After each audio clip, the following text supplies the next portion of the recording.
En 95.9 Cámara FM llegó el momento de las noticias. Con el patrocinio de Almacenes Éxito presentamos el Noticiero Económico Antioqueño. Información local, nacional e internacional a la altura de todas las cabezas. Noticiero Económico Antioqueño. Desde 1975 dice cómo marchan los negocios. Director J. Enrique Ríos.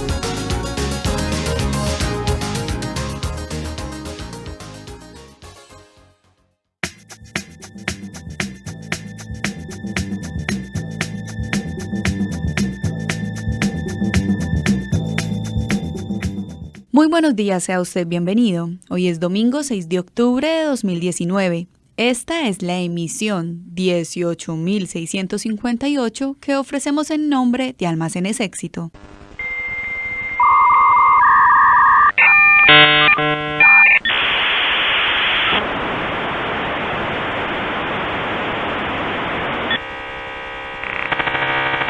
Tu éxito ya estaba ahí cuando el Internet sonaba así.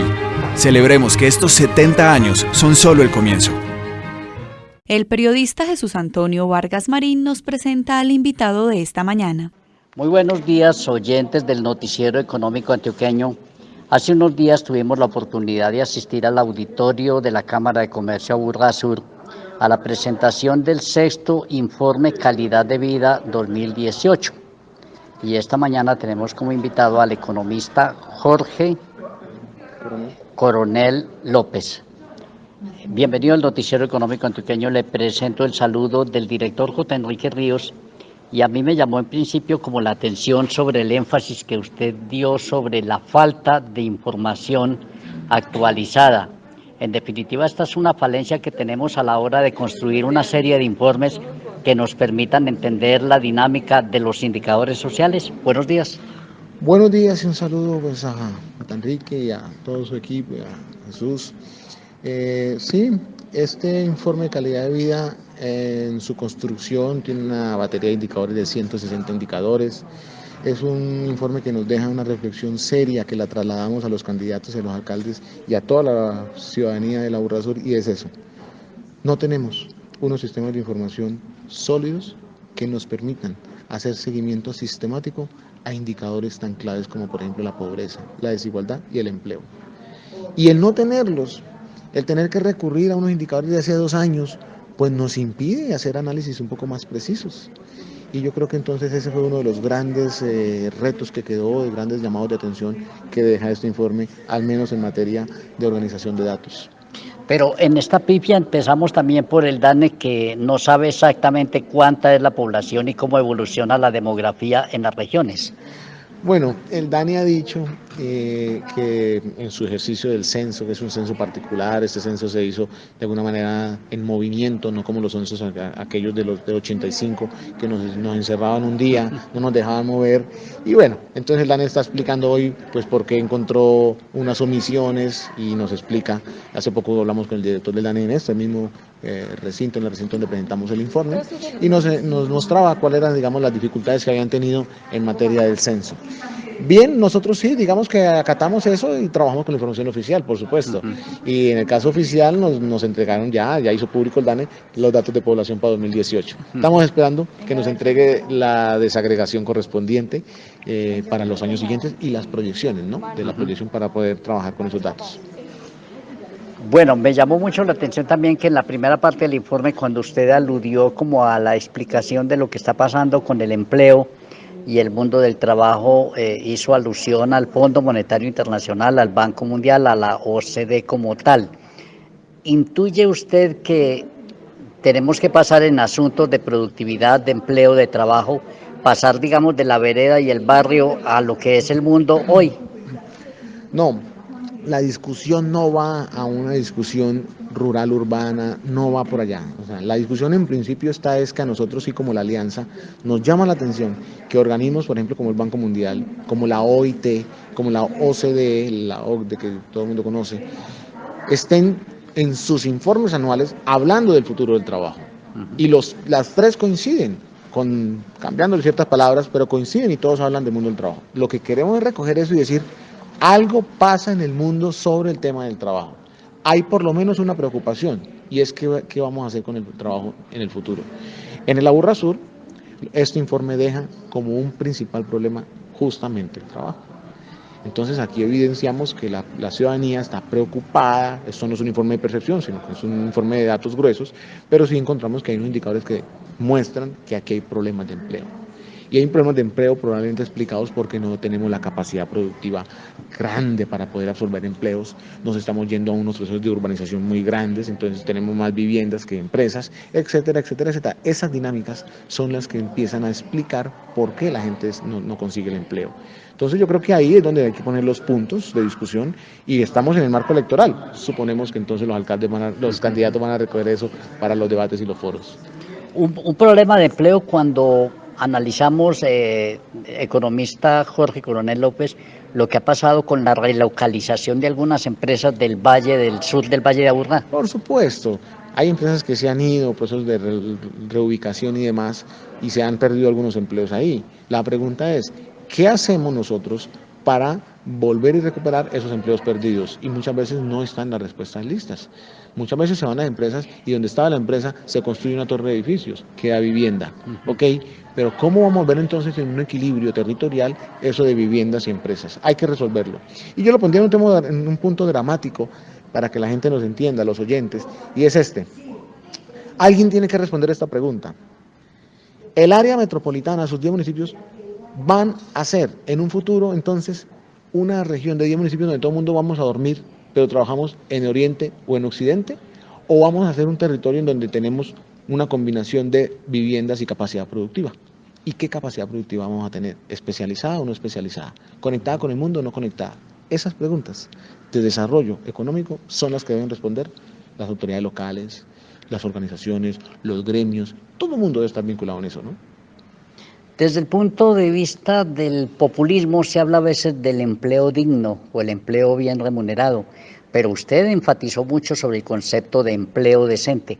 ¿Qué es eso de empleo decente? Me encanta la pregunta cuando me la hacen. El concepto de trabajo decente fue inicialmente una propuesta de la OIT del año 99. Ya lleva 2 décadas.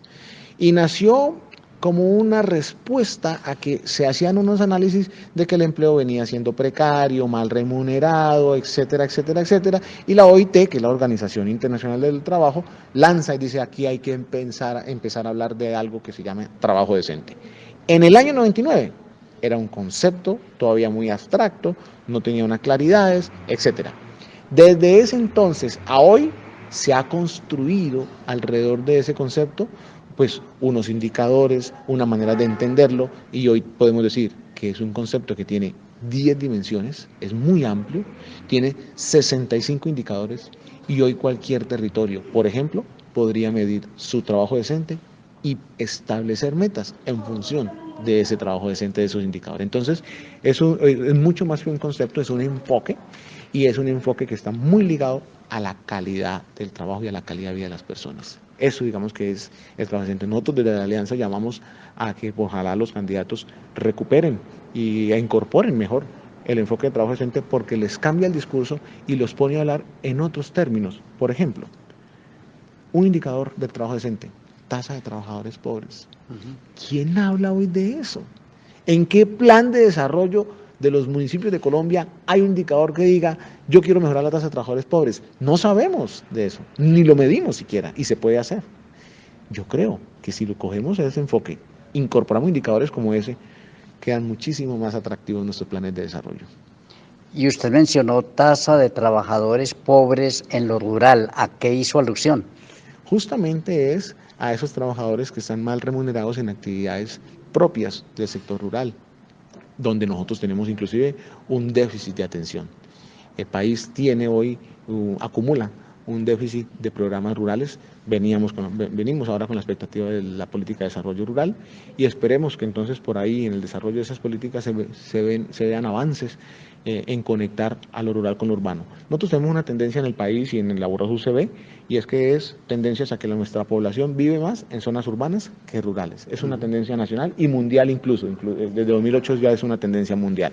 Sí, pero entonces ¿qué vamos a hacer entonces con las zonas rurales? Con las personas que quedan allí y con el desarrollo de ellas. empleos. Yo creo que ahí entonces también el llamado de atención y el informe enfatiza sobre eso.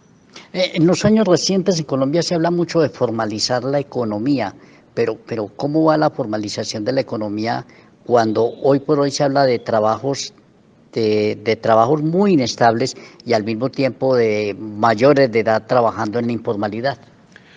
El proceso de formalización en el país está chocando, está encontrando obstáculos, y es que puede ser que haya intenciones, y voy a ponerlo en términos un poco más positivos, hay voluntades y salen las normas de formalizar.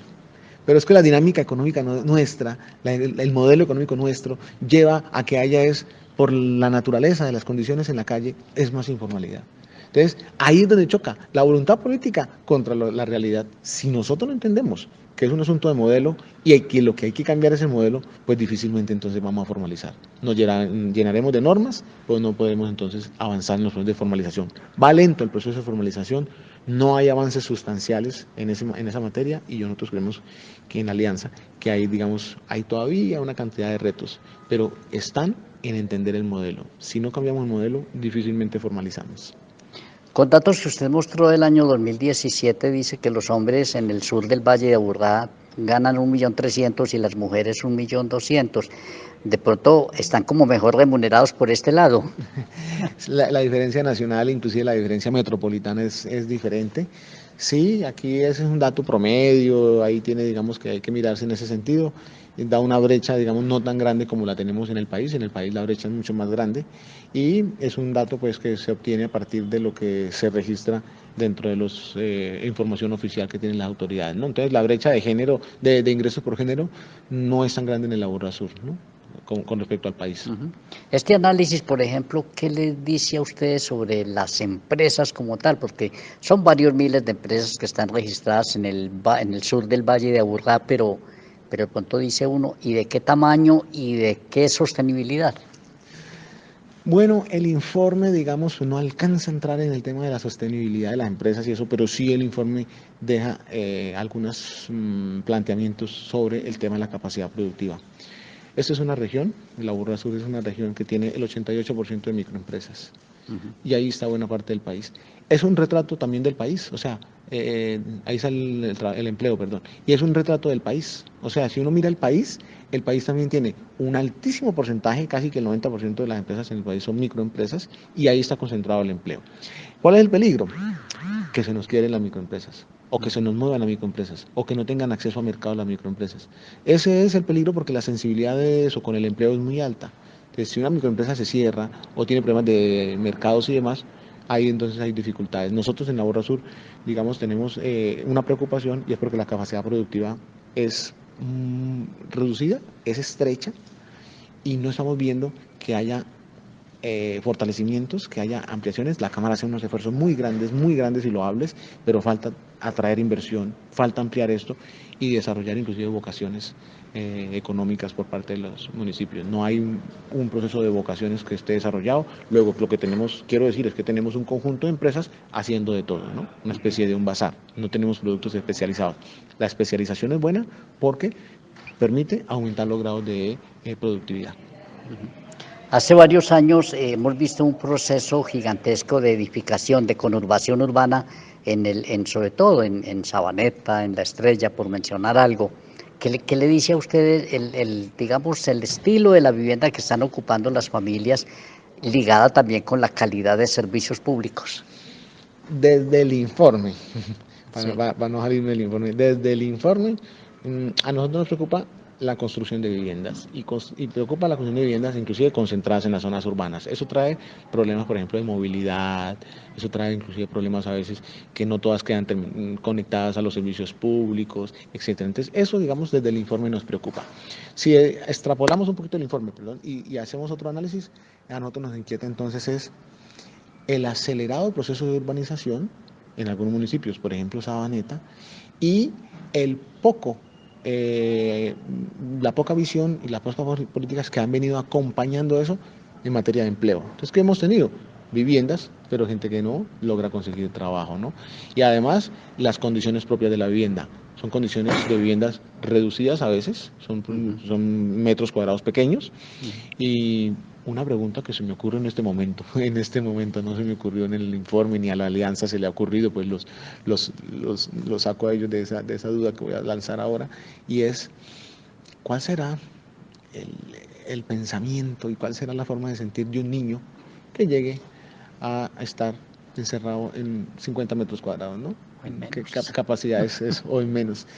Ese, digamos que son unas discusiones interesantes que uno podría empezar a plantear y a pensar y a decirle a los candidatos qué nos proponen, decirle a los empresarios, a los constructores, etcétera. ¿Qué encontró el informe sobre educación? Porque pues sabemos que las universidades están casi siempre al otro lado de la ciudad. Sí, en materia de educación, no solo educación superior, a nosotros en el informe nos preocupa es la educación secundaria y media, y particularmente el indicador de deserción. Nos preocupa la deserción porque la deserción de la secundaria y la media expone demasiado a los jóvenes y los expone a dos campos que son negativos por donde lo mire. Uno, los expone a la informalidad y dos, a la ilegalidad. Estamos en un territorio, así nos duela decirlo, que está tomado por el crimen organizado. Y los jóvenes que no dan sistema educativo, al menos quedan expuestos a condiciones de informalidad, insisto, o de ilegalidad. Esa es la gran preocupación y estamos obligados en la de Aburrasur, como vamos, a decir ese tipo de cosas. ¿Qué encontró también el informe sobre la variable medio ambiente? Porque hemos tenido pues buenas crisis. Sí, pero el informe, como hace un promedio del año 2018 lo ocurrido, tendría que decir que en términos generales notamos que hay un avance, primero en los sistemas de monitoreo, de calidad del aire, por ejemplo, y de la calidad del agua. Y también hay un cierto logro en en el cumplimiento de metas, de la calidad de cada uno de ellos, del aire y del agua. Nosotros desde el informe podríamos decir que si bien tenemos una estación de medición, en la Aburrasur nosotros tenemos 4 y 5 sistemas de medición para agua y aire, y tenemos puntos de medición.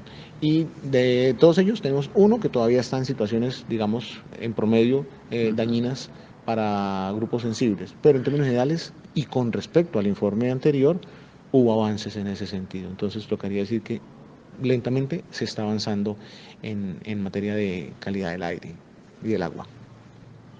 Esta mañana en el Noticiero Económico Antioqueño estamos conversando con el economista Jorge Coronel López. Él es el coordinador del informe de calidad de vida Aburrasur. ¿Cómo vamos?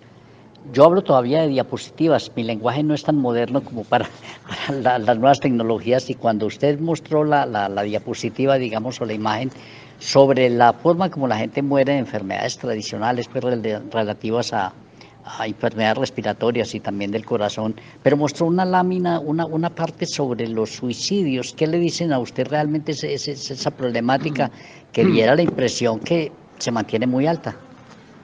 El informe deja como una gran preocupación justamente los suicidios y lo deja en dos grupos poblacionales que a nosotros nos llamó la atención y nos dejó muy preocupados en la alianza, y es suicidios de menores de 14 años, dos hechos el año pasado, y mayores de 65 crecieron también.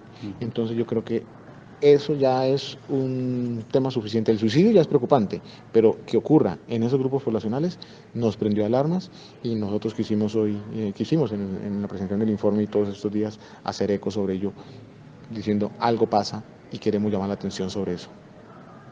Nos llamó también mucho la atención, hablando ya de población, que usted hizo alusión a unos datos que hay de bastantes miles de venezolanos que están viviendo en el sur del Valle de Aburrá. Demográficamente, todo esto, ¿cómo se puede analizar? Pues mire, el tema de los venezolanos, como uno lo tiene que entender, es claro, llega una población, llega donde no hay políticas para ellos, etcétera, entonces se convierte en una población que hay que atender y se presentan dificultades porque llegan a ser demandas de bienes y de servicios y no hay cómo atenderlo. Entonces, el llamado de nosotros es primero que tenemos ya por lo menos una medición, ya el DANE nos entregó cuál era la inmigración de venezolanos en el Aburrasur, dónde estaban, digamos, el mayor grupo de venezolanos. Ahora el reto es autoridades locales, empresarios, inclusive las universidades y todo, conectarse con el nivel nacional y buscar formas alternativas de o dirigirlos a sistemas educativos, así sea formación para el trabajo, o por ejemplo empezar a buscar cómo vincularlos al sistema productivo. No vemos de todas maneras avances ahí, el informe no indaga sobre eso, pero todavía no vemos unos avances sustanciales en materia de programas para los venezolanos. Pero digamos ya tenemos un retrato que nos muestra cuántos venezolanos hay en el Aburrasur. Los economistas nos han hablado en más de una ocasión sobre el llamado bono demográfico. ¿Qué encontraron ustedes cuando miraron precisamente a la luz de los mismos datos del DANE la pirámide poblacional de estos lados del Valle de Aburrá? La pirámide poblacional deja ver que la población en el Aburrasur está siendo más pequeña en la base, lo cual significa menos jóvenes, y está siendo más grande en la mitad, que es población en edad de trabajar. Y en algunos municipios se está envejeciendo, por ejemplo, en Envigado. A nosotros nos llamó la atención que Envigado sea el municipio que tenga el índice de envejecimiento más alto. Según el DANE, último censo, dato digamos muy reciente, es 102.5. Eso significa, por 100 menores de 15 años, hay 102 mayores de 65. Es el indicador más alto de todo el Valle de la Aburrá. Tenemos entonces una población que se envejece, tenemos una población que está, el bono demográfico es esa población que va subiendo, esa capacidad productiva, que si no la aprovechamos, pues seguramente vamos a llegar entonces a tener una población envejecida, sin trabajos y con problemas de ingreso, incluso sin protección social, lo cual sería unos costos muy altos para la sociedad en el momento en que toque enfrentar toda la protección social para ellos, ¿no? Haciendo futurología, ¿qué debe venir en calidad de vida en los años próximos? Debe venir una comprensión sobre los hechos mundiales y aterrizarlos en esta región. Me explico. Si hoy hay cambio climático y está en la agenda mundial, si hoy hay una preocupación por el trabajo y están los informes de los organismos internacionales, y si hoy hay revolución tecnológica y lo planteamos como una amenaza, tenemos que ser capaces de aterrizar eso en el territorio y creemos en la alianza Aburrasur como vamos, que inclusive entendiendo eso hay posibilidades incluso de crear empleo. O sea, no todos son amenazas y asuntos negativos. Por ejemplo, una empresa que hoy haga cierta producción y contamine, esa empresa va a tener que modernizarse. ¿Cómo hacemos para que se modernice y entre producción más limpia? Y cuando lo haga, le ayudamos a eso, renovación tecnológica o lo que sea, pero cuando lo haga, podríamos encontrar empleos y capacidades, ahí también competencias para nuevas personas que no están enganchadas en el mundo del trabajo. Entonces nosotros creemos que ese, digamos, sería una forma en perspectiva de ver lo que está pasando, ¿no?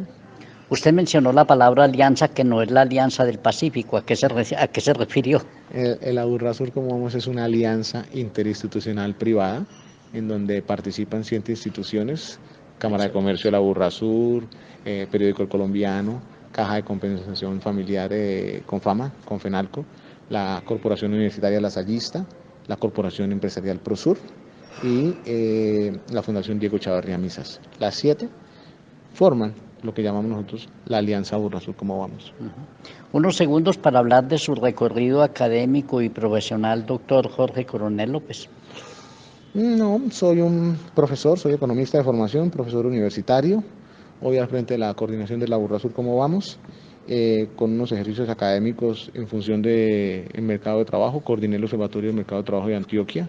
Estuve en procesos de, por ejemplo, participando en la coordinación del Observatorio de Educación Superior de Medellín y en procesos investigativos, sobre todo de empleo y desarrollo regional.